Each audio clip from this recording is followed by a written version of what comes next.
right, Ben. Well, thanks for joining. I appreciate you coming on. Tell me everything. How are you? I'm well. How are you, Danielle? I'm good. I think last time I saw you was at the Freight Waves. What was that? May in Dallas. Yeah, it was May. It felt like August, but it was May. It was a hot day, if I remember correctly. Yeah, it was like 100 and it was over 100. I can't remember the Yeah, temperature, but yeah, that was a nightmare.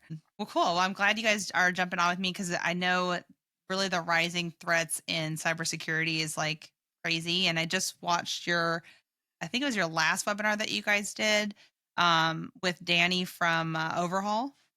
And that was really like insightful and awesome. So I guess if kind of to get started, if you wanted to say a little bit about kind of what you guys do and your what you guys got coming out, because I know you guys just released something to kind of give me your whole little spiel. sure. I'll give you the 5 minute elevator pitch. So we've NMFTA has been involved in transportation cybersecurity research for a little over a decade, starting with the assets, trucks and trailers and telematics devices, things like that. And in the last few years, that's expanded to include enterprise cybersecurity, your back office, your TMS, email security practices, things like that, helping to translate the security lingo and security controls into the trucking world because there's a bit of a communication gap sometimes between the security and transportation. So I joined. My background is actually transportation first, cybersecurity later. So I've been in trucking transportation my whole career, from driver to dispatch to back office support, IT, and then cybersecurity eventually. And so I came in last year to help produce some more direct guidance for the transportation sector on how to actually implement best practices and controls around cybersecurity issues. And so over the past year, we've released a number of different guidebooks for different size fleets, all the way from owner operators up through mid-size enterprise fleets, taking, based on some NIST guidelines and CIS 18 controls, which are standard cybersecurity guidelines, and really tailoring them down into the transportation sector. And this spring, we've also produced a document. The one you were mentioning, Danielle, is a cargo crime reduction framework. And so where we went with this is we looked at what are the attack vectors that criminals are using to steal freight, to create fraudulent carrier identities, things like that. And there's a enormous amount of overlap between those techniques and your ransomware as a service actors, your standard cyber criminals. And so we started connecting cybersecurity controls with fraud prevention and with cargo theft prevention, and really mapping, like, if you do this control, it's not just going to protect you from cybercrime, it's also going to protect you from fraud and from cargo theft. And so that's the latest kind of installment in our guidance series and what we're currently working on. Yeah, and I even like taking a look at all the stuff you guys have came up with. It's really like a for dummies, like it's not. Sometimes I feel like the fraud stuff and security, cybersecurity, and whatever is so like you have to know technical things. So I think you guys do a great Uh-huh. job at making it where it's like dummy proof. I guess is me proof. I Well, and should say. that's yeah. Then that's that's really the gap that we've been specifically trying to fill. That's Mhm. exactly when I was on the practitioner side in a transportation company. I was at a private fleet and working on trying to figure out, like, what are the controls and how do we implement them in a trucking environment, because there's a lot of unique characteristics, we'll say, to a trucking operation or to a Yeah. logistics operation. And there really wasn't any material out there that spoke directly to those needs. And Right. so that's the gap that we're specifically trying to fill. And like you said, I hesitate to use the dummy proof or the foolproof thing, but I like to say it's trucking proof, right? So Yeah. it's in the right language to land with a trucking audience or with a logistics audience. Yeah. I definitely agree. I mean, you don't have to be like an IT wizard to understand what you guys are Mhm. talking about.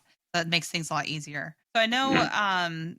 like you said, cybersecurity and then actual cargo theft really go hand in hand, especially with phishing attempts, and then Mhm. somebody like completely overtaking the carrier. Is that really where you see the most connection? I guess is that type of thing, or what are specifically the correlations that you find? So the biggest one is the overlap in social engineering. That's the number one way in for any cyber criminal, is convincing people to go around the controls that have been put in place or break the process that's been implemented to protect the organization. And so social engineering is social engineering. Talking somebody into doing something they shouldn't Hmm. crosses all of these. But another one is some kind of baseline cybersecurity controls like multi-factor authentication, strong password policies, not sharing passwords between multiple employees, controlling access when an employee is terminated or leaves the organization. It's common to find pretty decent onboarding processes, but we often see a breakdown in the offboarding process. There might Yeah. be an account on a load board that's left active longer than it should be, or there might be access even just to email that's left, open longer than it should be when an employee leaves. And depending on the circumstances and depending on the level of threat from that previous employee and their financial motivations and all of that, that can turn up to be a pretty significant risk. Right. And so those are kind of baseline cybersecurity controls that directly correlate into reduction of fraud and reduction of cargo theft. So if I'm like a very small fleet or very small brokerage, really like my process should be like almost like having a onboarding document process and an offboarding and kind of correlating together, but almost having like a checklist of like these are all the different systems that they're in, and then making sure Mm-hmm. you're updating that as you're getting new tech or different logins for whatever. I think that's pretty crucial there too. 'Cause I think that's Absolutely. some people will make something and then never update it. So do you recommend like certain like every 6 months, every year, kind of redoing a whole new course on things, or what's your guys' recommendations on that? Yeah, I mean, I tend to say, it not to use the classic answer of it depends, but it depends on a couple of different things. You definitely don't want to go more than an annual or semi-annual review process. But also, anytime there's organizational change, whether that's an employee changes positions, leadership changes, an acquisition or merger, anything like that. And certainly, if you adopt new technology in your organization, that should also trigger a review of, okay, is this included in our onboarding, offboarding? Do we have accurate documentation of who has what level of access? So it does have to be a living, breathing thing, but it can't be document it, put it on a shelf, and tick Right. that box for sure. Yeah, and I think I know like Descartes does a great job at like ongoing training. Like we have like kind of annoying for us at some point, of course, because you're like having to go through the same thing. You're like, I get not Hmm. to click on every link that comes through, but I Yeah. think it's just a good reminder. Like even me in like my personal life, having my Gmail out there, and then Hmm. having it where like I don't click on something or give out my password or stuff like that. Well, and I guess so, like you were saying, having their like accounts hacked. Now, whenever you're purchasing tech, is there something I guess you should be looking at when you're buying tech? Like how what's their security makeup like? Yeah. Yeah, 100%. And again, this depends on your scale, right? So if you're a very Hmm. large organization, you have a little bit more clout to make security demands of your vendors, Hmm. and set requirements for them. But if you're on the smaller end or a solo operator, entrepreneur starting a new operation kind of thing, you don't have a lot of clout there. You sort of Right. have to take whatever's offered, but you don't have to give up your power of force. You have the ability to make decisions with your money and look at the security that's offered and say, you know what, that doesn't meet my requirements. I'm going to look at a different vendor.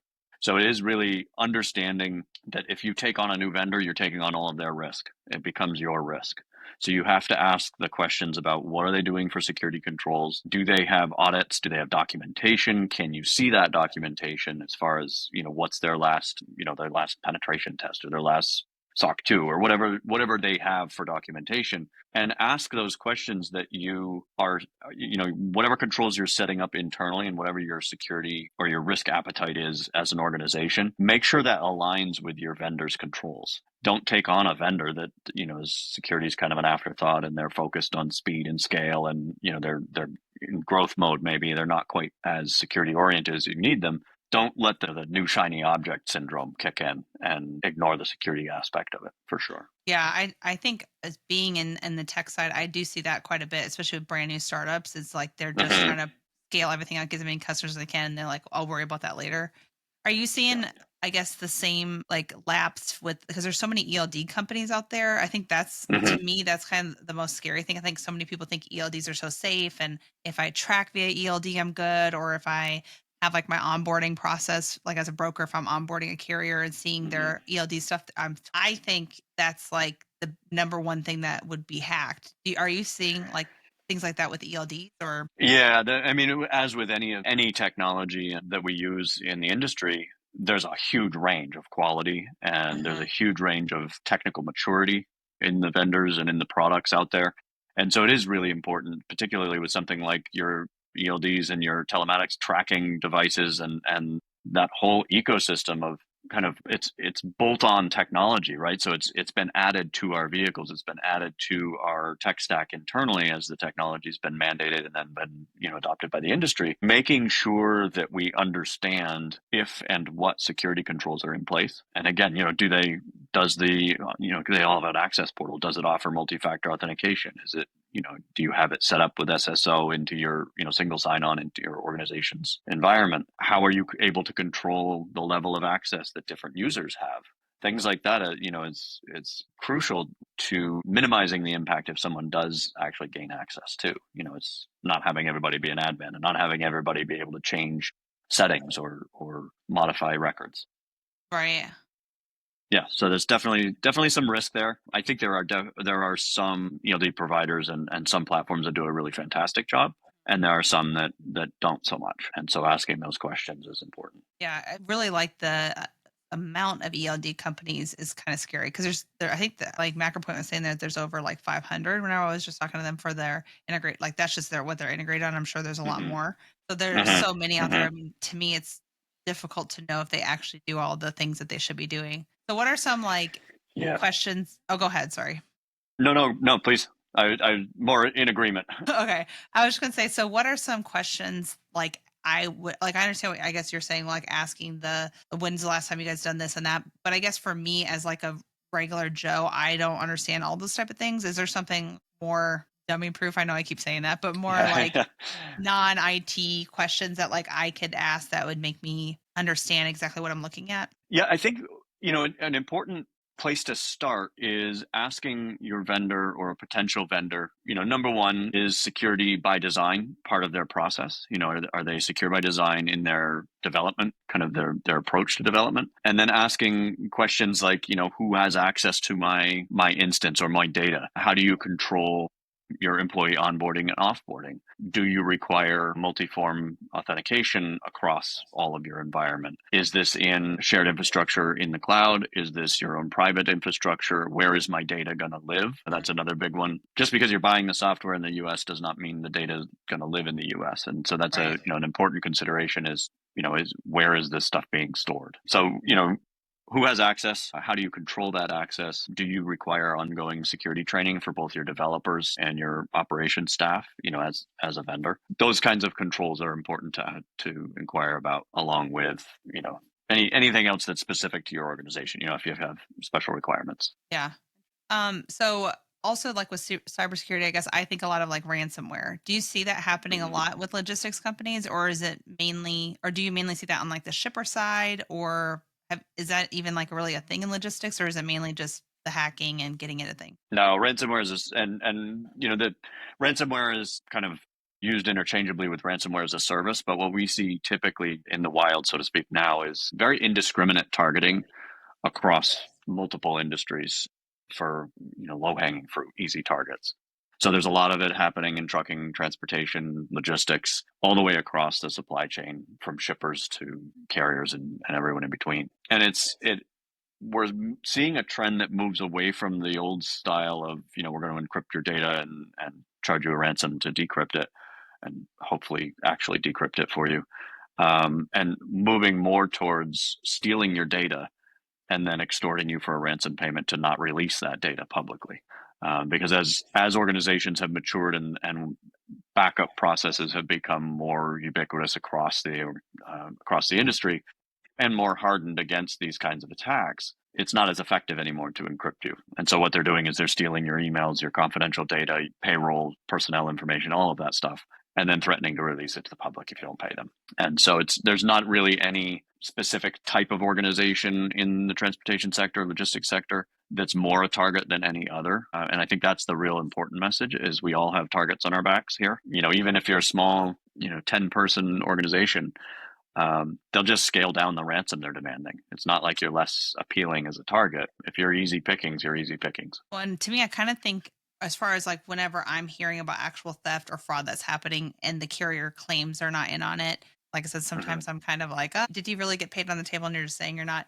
But Mm-hmm. I think sometimes the ones that aren't, they really are those mom and pop carriers, right? Like they're like one, Yep. 2 truck shows and they just click whatever email and give out whatever. Uh-huh. Is that kind of what you're seeing too, or do you see a big amount of large carriers getting hit too? I mean, there's certainly large carriers that get hit. I think, we more frequently we will see that on the smaller end as far as, and again, it's directly related to the amount of resources and education they have around security, right? So Mhm. if you're a smaller organization, you probably don't have security resources in-house. You may not have the money to invest in some of the more advanced technical controls. And so they are easier targets and they don't have the good security practices all the time. And that's really where we focus a lot of our efforts in education is at that smaller to mid-market kind of size, both in carriers and logistics operations brokerages, to try and really drive home the point that you're not too small to be targeted. In fact, you're a really juicy target because you're small and because you Right. don't have the resources to fight back. Especially those guys that look clean all throughout. They're like they want them bad. Uh-huh. As far as like two-factor authentication, SSO, like single sign-on, is Uh-huh. there one that is more secure than the other? Is it they're both about the same? Like, Yeah, I mean, there's so multi-factor authentication. I like to encourage everybody to do that as a default. Like mhm, just do it. And in this day and age, it's typically included in most platforms is the ability to turn it on and require it. Do that as a baseline. It's not completely foolproof. It's not like nobody can get through it, but it's another step. It's another barrier in the process, another hurdle that the threat actor has to get through. SSO is a little more complicated to set up. A smaller organization may not have the internal resources to configure it properly. right, And so you want to make sure that you are configuring it properly and putting the appropriate security controls around, accessing your SSO resources. So one isn't better than the other, but I would say multi-factor goes over the top of any kind of access, whether it's SSO or anything else. yeah, just always having at least something will help. Yes. Yeah. So whenever a carrier does get like hacked or whatever, like their cybersecurity has been attacked, is there any main signs that you see? Let's say even outside, if you have like let's say you don't have like I'm a shipper, I'm a broker, and I don't have any Mm-hmm. type of onboarding. Is there anything that you're seeing that is like a tell sign, or is there anything special that you should be doing, or anything I guess vetting wise that you recommend on that front? Yeah. So, if we look at the telltale signs for like a ransomware attack or extortion attack, something like that is going to be different than cargo fraud or a fraudulent carrier. So if we look at for cargo fraud and for carrier fraudulent pickups, things like that, there's a lot of different warning signs that you learn to recognize if you've been in logistics for a while with any new carrier, right? There's some things that just feel off about them, right? But new employees aren't going to necessarily have that industry knowledge. And so teaching them to do some verification, not just double check that they have an MC number that matches what they say they have and all of that, but do a little bit more digging, have some sort of a carrier vetting platform, look at their load histories, look at the type of equipment they have. Does it match the type of equipment required for the load? Are they operating in a brand new area all of a sudden? Like they've never had resources in this area of the country and all of a sudden they're on the West Coast when they're an East Coast, smaller East Coast operation. Not necessarily a guarantee that there's an issue going on, but certainly Right. should raise the flag, right? Um, and then looking at claims, looking at claim histories is important, and understanding if the normal communication process is being followed, right? Is this a new mode of communication for this carrier, which is a little harder when you're newly onboarding someone you don't really have an established channel? Mhm. But setting that up and understanding, do we require a phone call to confirm? Do we have a trusted contact at the organization? How long have they been in business? How long has their domain been active? These are things that you can check and kind of verify that they're not just popping up as a brand new carrier with a very skinny Yeah. digital history. So those are some big red flags. Also, understanding last minute changes to destinations, when loads are in transit is a big red flag. Communication to your drivers or to your shipper that's outside of normal communication channels. Again, really just looking for those anomalies, I guess, is the place to start. Yeah, bring up like a interesting point. So I actually just heard of like kind of the new scam, I guess that's out there is that they're getting people are calling drivers that are on loads and saying like detouring them and saying that they're Yep. going here, going there Yep. instead. I'm the broker, blah blah blah.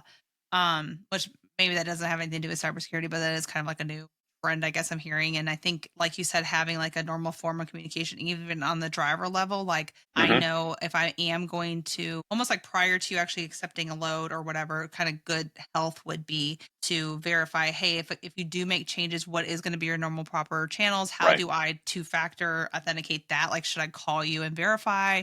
Do I need to get an email? Like, what's the best route of doing that? Hmm. Like a Yeah, that speaks right to that social engineering thing. That's a classic example of social engineering, and the target is the driver in that right, instance. And so including them in your training is important. And also, like you said, setting up a process that's, your standard operating process, that how do you confirm this is legitimate communication? It might be that the driver's not allowed to alter their destination without confirmation from their own internal dispatch.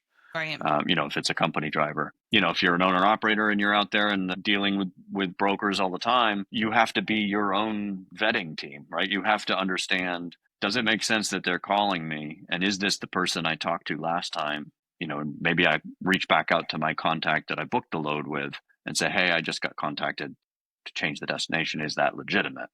right.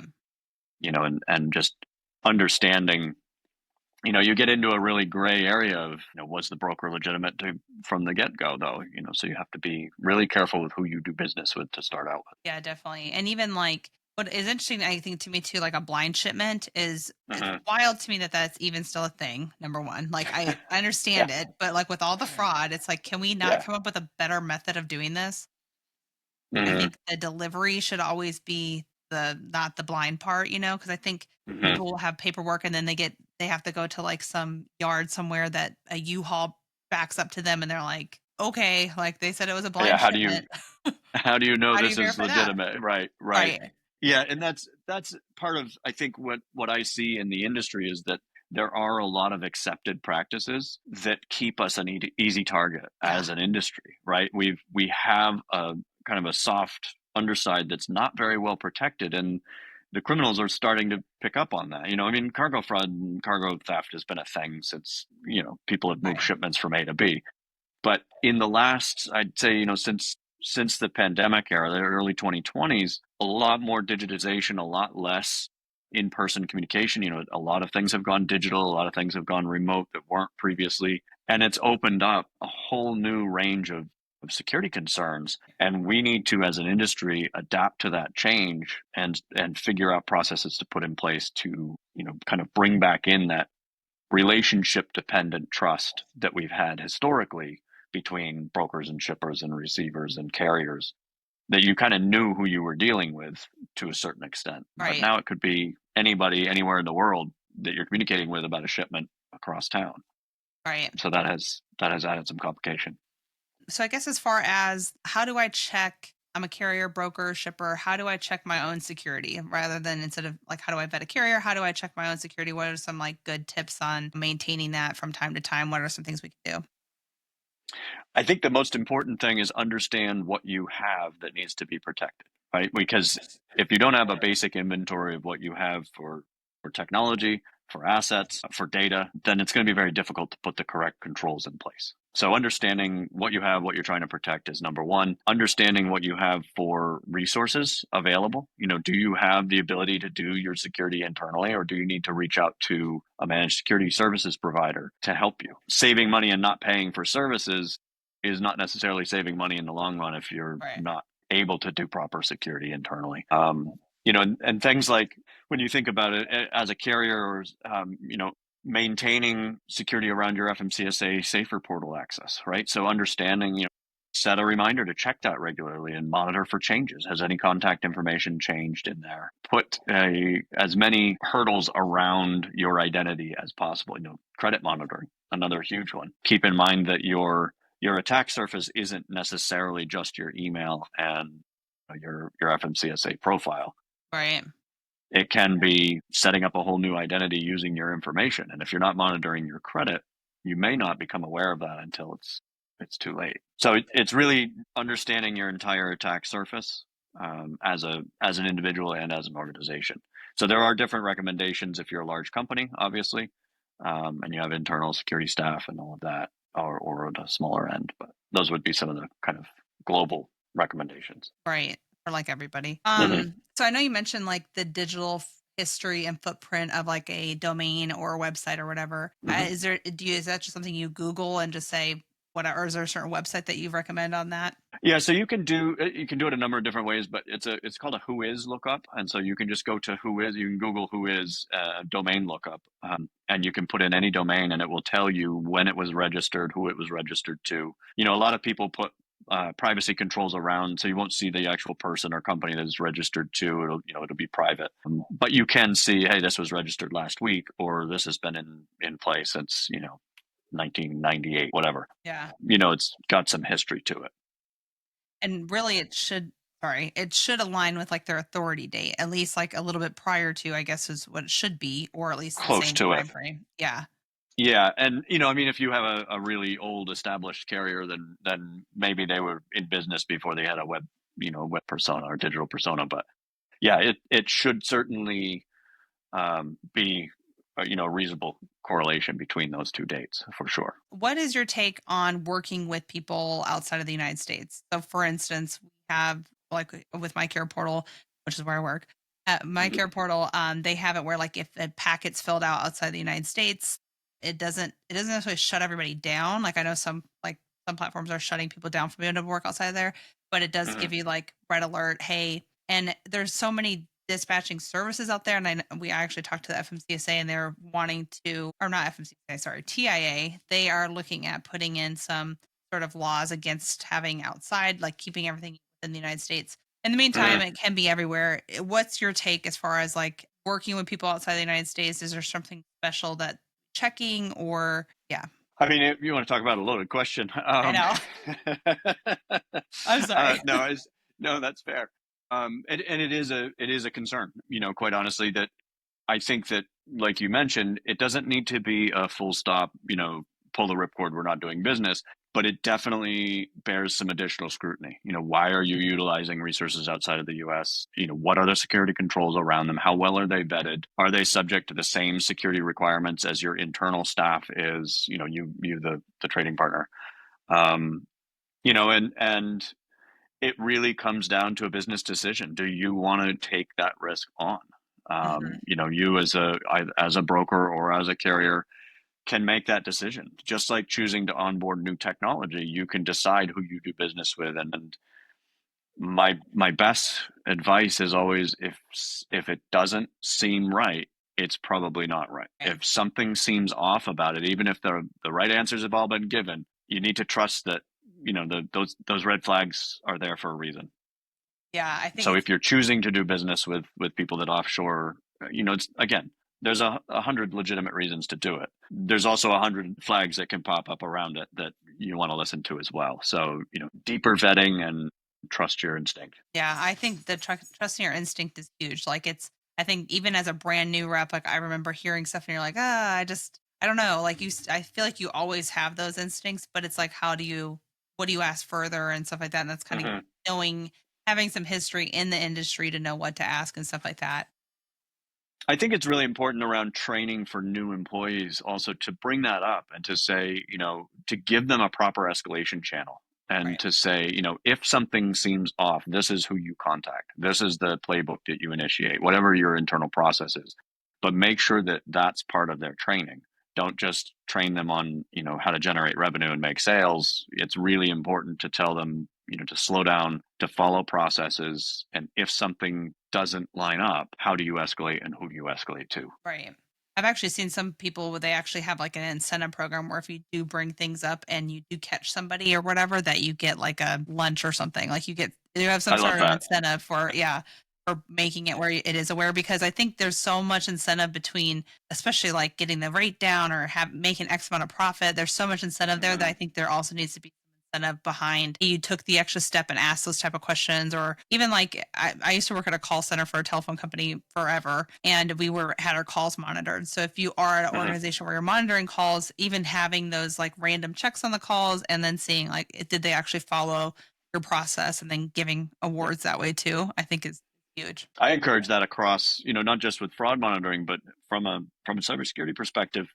Security teams have this reputation of being the people that come around and hit you with a big stick because you made a mistake, and they call out the things that are done wrong. Really changing it and having that security positive culture in the organization is huge. If you can Yeah. start, like you said, incentivizing, recognizing, and rewarding positive security behaviors, that really starts to embed security awareness in the culture of the organization. And that's your best defense, really, Yeah. is making it part of your culture. Yeah, I definitely agree. And I think just as humans, we only want to do things that are positive, not, anything negative. You're like, "Ah, Mm-hmm. I'll just ignore that." Mm-hmm. Mm-hmm.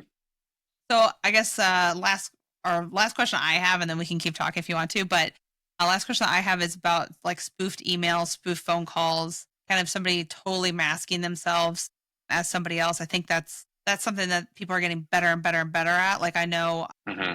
on our side, we catch, especially with insurance companies and sending certificates of insurance, that is Mm-hmm. like a huge spoofing. You have to really have like high tech spoof detection, whatever, to Yeah. figure that out.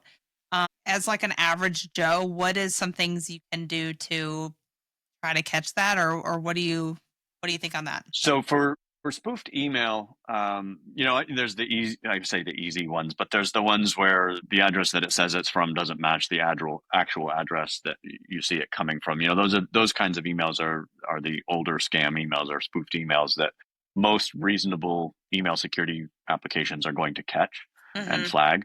But what you're seeing now is particularly with business email compromise. So if a trading partner's email gets compromised and then is being used to send, maybe malicious attachments or links that will take you somewhere malicious, monitoring again for exceptions from normal, right? So if the process the process that's being used or encouraged in the email doesn't follow normal operating channels, that needs to be a red flag. If there's an unusual sense of urgency involved, that can be Yeah. a red flag. There's fear of consequence or threat of consequences, false sense of urgency, using authority inappropriately. Those kinds of things are classic social engineering techniques. The ones that are really tricky are normal looking attachments coming from a trusted trading partner, Right. that they don't trip most of the flags. And so then you really need to focus on, is this expected? Is this attachment or document expected? And if it's unusual,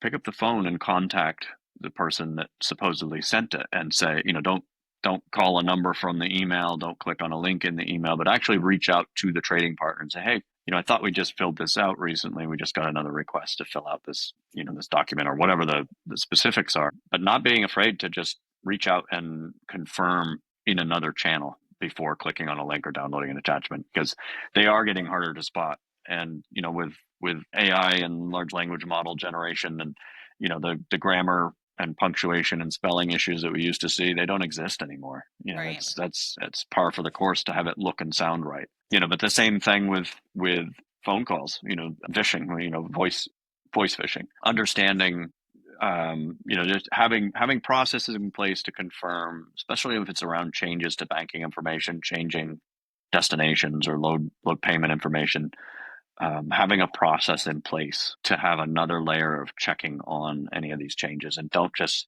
take one person's word for it when you get an unsolicited communication. Actually reach out and confirm and make sure that it's legitimate. Yeah, that's all great points, I think. And I think like the one that I it got me back when I was a broker, was somebody left a bad DAT review, and you had to click here to read it or something like that. So you're right. I Mm-hmm. think it's definitely Mm-hmm. like respond immediately. And I was like, oh my god, what did I do? Mm-hmm. Like, as a Yeah, then regular Joe. another good one is if somebody's saying, like in that example, you know go out to DAT and go Mhm. into your DAT account manually and check, Right. right? Because if just because the link is there to click here to view the review or click here to see this charge on your account, whatever it is, you have access to that account. You have access to that platform. Use your own access to go and verify, like, did this charge actually happen? Did this review actually get put in here? And not using the link that's provided in the email or the text or whatever it is. Yeah.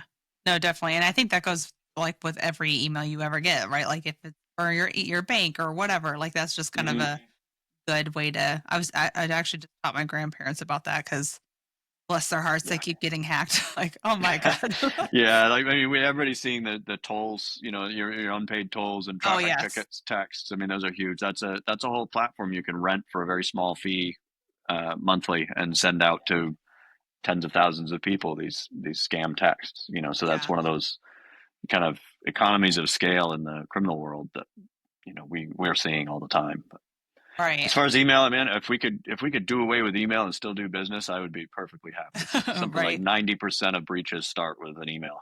Yeah. It's ridiculous. That's wild. So I know you brought up AI, like of them, like the sophistication of AI in emails and like whatever. So as far as AI goes, do you see anything? I guess is there anything like you're predicting or like, hey, AI could technically do this? Let's be aware of that. Because I know in my fraud girl head, I have like all sorts of crazy scenarios that I'm thinking in my head, and I'm like, oh, I don't even want to put them out there really because I don't want the bad guys to learn all these ideas that I have, but it's like I think we need to kind of stay. I think that's one area that we could stay ahead on is like Mhm. maybe coming up with scenarios and like, hey, if it's something like this, AI can technically do this, so we should be prepared by this. Is there anything that you're seeing or your team seeing that on an AI level is scary? Yeah, I mean, it's really, I think that for me, the most concerning aspect is the lowering of the bar for phishing, for social engineering, and for even spoofed voices and video now, it can Yeah. be convincingly done. And I think that's, it's like any technology. It's incredible at pattern recognition. It's incredible on the cybersecurity defense side as well. There's a lot of advances being made using the same technology. But I Mhm. think staying aware of how it's being used by malicious actors and the capabilities that are out there, because if you're not aware of what these tools and technologies are capable of, you're not going to be prepared when they're used against you. And so making sure that, educating yourself and your teams on how social engineering and how phishing emails are evolving and how you can't necessarily trust even the sound of a voice on the phone, that can be faked. So really hammering in on the process to protect against social engineering. That sort of extracts the tools and the actual technology out of the problem. Because if you teach people how to detect social engineering as a behavior problem, Mhm. then the tools being used to launch those attacks and the specific technologies being used don't necessarily have as much of an impact because you're trained and your organizational processes are such that you have protections around people being manipulated into taking actions they shouldn't. And I Right. think that's really the takeaway is, AI is a game changer in a lot of ways, but it's also just another iteration in how criminals are scamming people into taking actions they shouldn't. Right. No, I even like whenever you see like a TikTok or a reel of like the president saying something crazy, you're like, is this AI or is this real? And Hmm. whenever I think Hmm. that first came out and you're like, and somebody, I think it was my daughter that was like, oh, that's AI. I'm like, what? That literally looks and sounds just like him. Like that makes no Hmm. sense. Hmm. So it's funny because the youngsters can spot things, I think, even more than anybody else. So no, I think that you're right. Like having the and also like encouraging the talks within your team. Hmm. Where like for instance, Circle Logistics, Andrew over there. I don't know if you've ever met him. He was at that conference in for F3, Yeah, but I was going to say, I think I remember them from there. yeah. Yeah. They do a really great job at like promoting that culture where like if you Hmm. are hearing something crazy, like bring it to the table. Everybody wants to hear about it. Everybody wants to collaborate and kind of really staying ahead. Cause he Yeah. had a robo AI call come to him, like asking something about like the load, like this load, blah, blah, blah. It was like a posting that they had, but it called their management team Hmm. member and said like their sales team. And he was like, luckily it hit our team rather than my sales team because they probably would have fell for it. And Hmm. so yeah, it's interesting what all I can do, what all it will be doing in the next 2 years. Even I mean, it's going to be pretty wild. But I think you're right. There, it's AI definitely can be used for the good part, and especially with cybersecurity, like it can catch so much more than like a human eye can. So Yeah. Yeah. And I think that's the important takeaway. I mean, any technology that's ever been invented has had a positive use and a negative use. And yeah, I think that, we're in the hype curve with AI right now, not to downplay its impact, but, there is a lot of overestimation and a lot of over attribution of what AI can do or is going mm, to do. And I think being careful to understand there's a lot of potentials that it could do, but we need to focus on, how we can also use it to guard against these potentials. That's an important part of the process. yeah, no, definitely. So is there anything, I guess, that you guys are coming out with coming up, or anything else you kind of want to talk about? Well, we obviously have to plug the fall conference. We're going to be back down in Texas. We're going to be in Austin in October, Love it. setting up. I think it's the 26th through 28th of October. So we'll be down there and encourage everybody to come down and chat all things transportation and cybersecurity. And then we'll hit up the And Joe Rogan Comedy Club afterwards. there you go. I love Austin, Texas. It's so fun. Yeah, Great spot. yeah, it's good time. Good time. Yeah. Awesome. What else do you guys got going? We still do our monthly webinars every month. So we've got a new topic each month. This month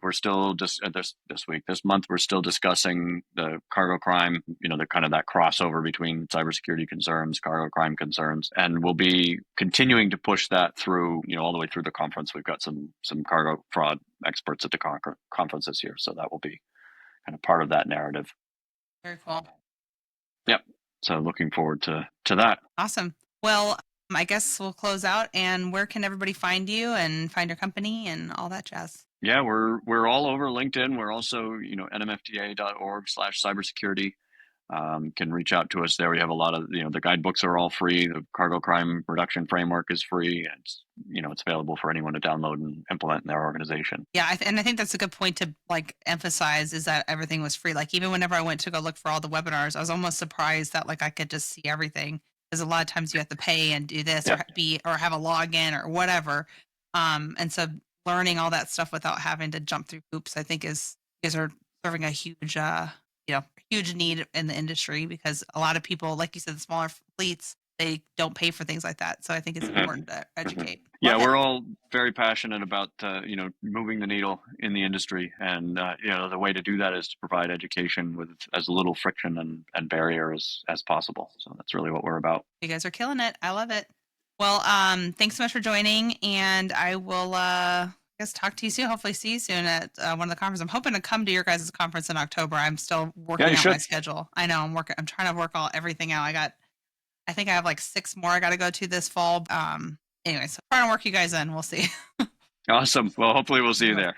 Thanks for having me on. Appreciate it. All right. Thanks.